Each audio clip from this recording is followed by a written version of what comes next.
to address what is quite clearly fake news. The story in The Atlantic has been categorically debunked by eyewitnesses and contemporaneous documents.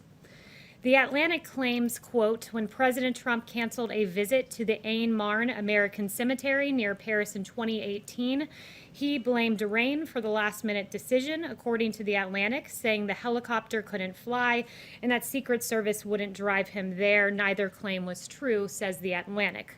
That has been debunked. Behind me, you will see an email from one of the president's military aides that clearly reads, "We are a bad weather call for today's lift." The Atlantic reporting is based on 4 cowardly anonymous sources who probably do not even exist. Meanwhile, within hours, 10 sources, 10, went on the record debunking these lies, 8 with firsthand knowledge, stating on the record one common truth, that this story is false. It never happened. Adding to the 8 that were previously counted, I'm bringing you 2 new ones. One is from Derek Lyons, Staff Secretary and Counselor to the President, who says this: I was with the President the morning after the scheduled visit. He was extremely disappointed that arrangements could not be made to get him to the site and that the trip had been canceled. I have worked for the President for his entire administration. One of my responsibilities is working with him on the many letters he signs to the families of our nation's fallen heroes. In all my time at the White House, Derek writes, I have never heard him utter a disparaging remark of any kind about our troops. In my view, he holds the brave men and women of our armed forces in the highest regard.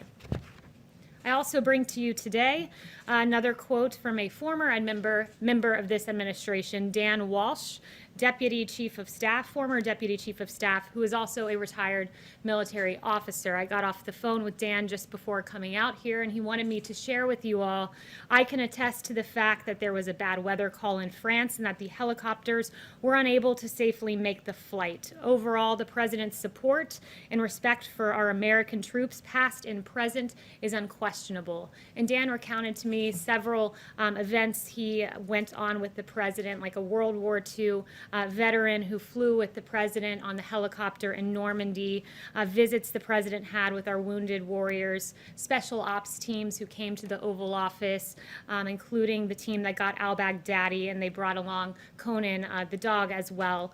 He met with families at the Army-Navy game. He does this routinely. And at the World Series, when he got an opportunity to go watch the Nationals, he brought veterans with him.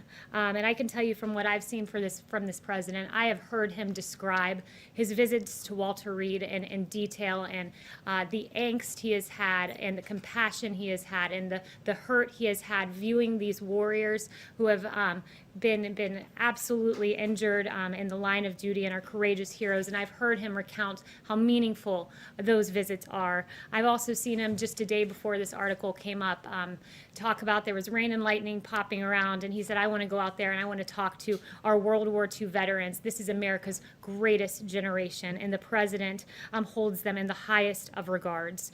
So why would a publication abandon all journalistic integrity and publish this story? It's because the liberal activists at the Atlantic are uninterested in the truth, and they are only interested in peddling conspiracy-laden propaganda. Because here is the one truth. No one, and I mean no one, loves and cares for our servicemen and women as much as President Donald J. Trump. Thank you.